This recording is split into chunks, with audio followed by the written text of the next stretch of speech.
Баршаңызға қайырлы күн.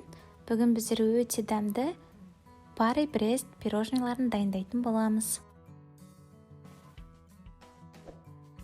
Дәмді рецептерді жіберіп алмас үшін менің каналыма жазылып кетіңіз.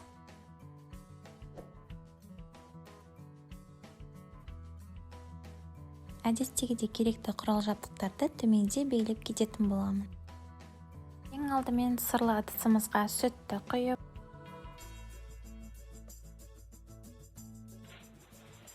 кейін суымызды,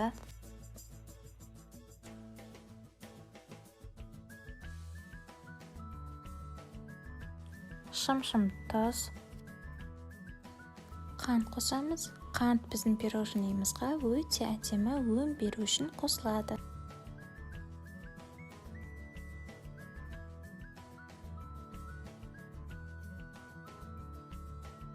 Кейін бөлме температурасында сары майымызды салып, ерітіп алатын боламыз.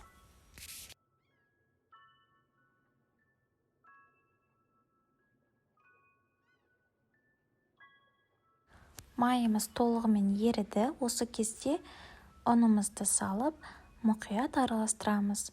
Қасынан кетіп қалуға болмайды, сондықтан мұқият тұрып, бір келкі масса болғанға дейін араластыратын боламыз.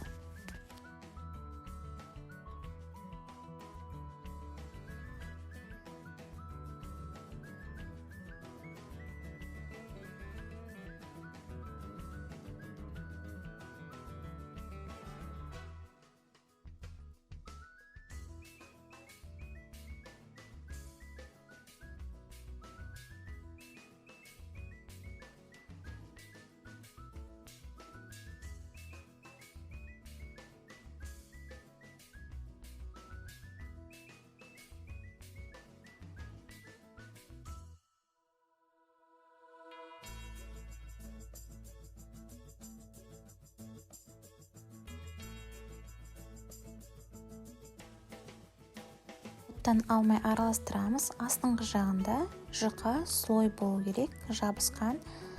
Осы кезде біздің қоспамыз дайын болғаны. Сол кезде оттан түсіріп алатын боламыз. Оттан алған қоспамызды осылай етіп, бір қалыпта араластырып, суытып алатын боламыз.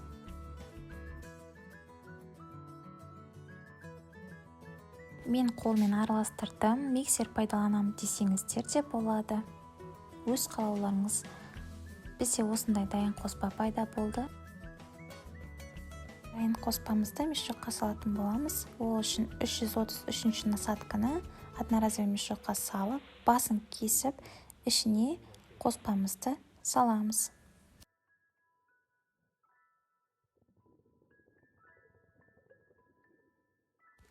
Формамызға пергамент қағазын төсеп, кольцоларымызды осылай насадкамен салып алатын боламыз. Ара қашықтығын сақтаймыз.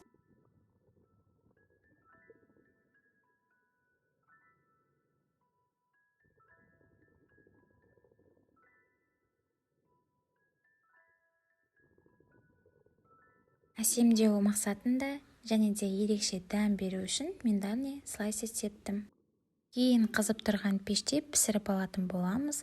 Пісіріп жатқан кезде бетін ашып қарауға болмайды. Әбден пісіп болғаннан кейін, суығаннан кейін ғана ашып алатын боласыздар.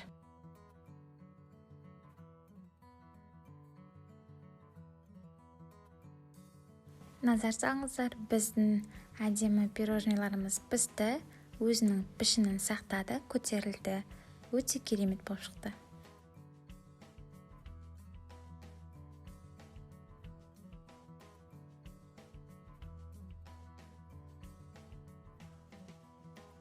Начинкасын дайындайтын боламыз. Ол үшін сливки 33%-дан жоғары және де қант ұнтағымен бірге араластырып алатын боламыз. Өз қалауыңыз бойынша кремет те қоссаңыз болады, мен қосқан жоқпын. Кейін пирожныйларымыздың ортасынан осылай етіп бөліп, кремімізді құйып шығатын боламыз. Өте ерекше, сәннен қалмайтын пирожныйлардың бірі болғандықтан міндетті түрде дайындап көріңіздер. Және де соңына дейін назар салып қарағандарыңызға көптен көп рахмет.